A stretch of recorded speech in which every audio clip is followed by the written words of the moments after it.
Many homes and offices now use paper shredders, and Tricia has a great tip on how you can use this material to improve your garden.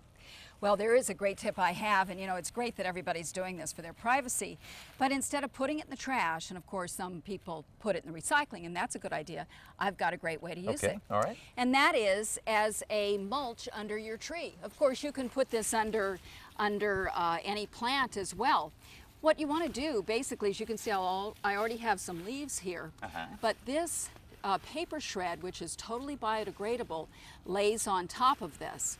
And we build this layer up of insulation. It protects the roots, and it also gives nutrients to the soil.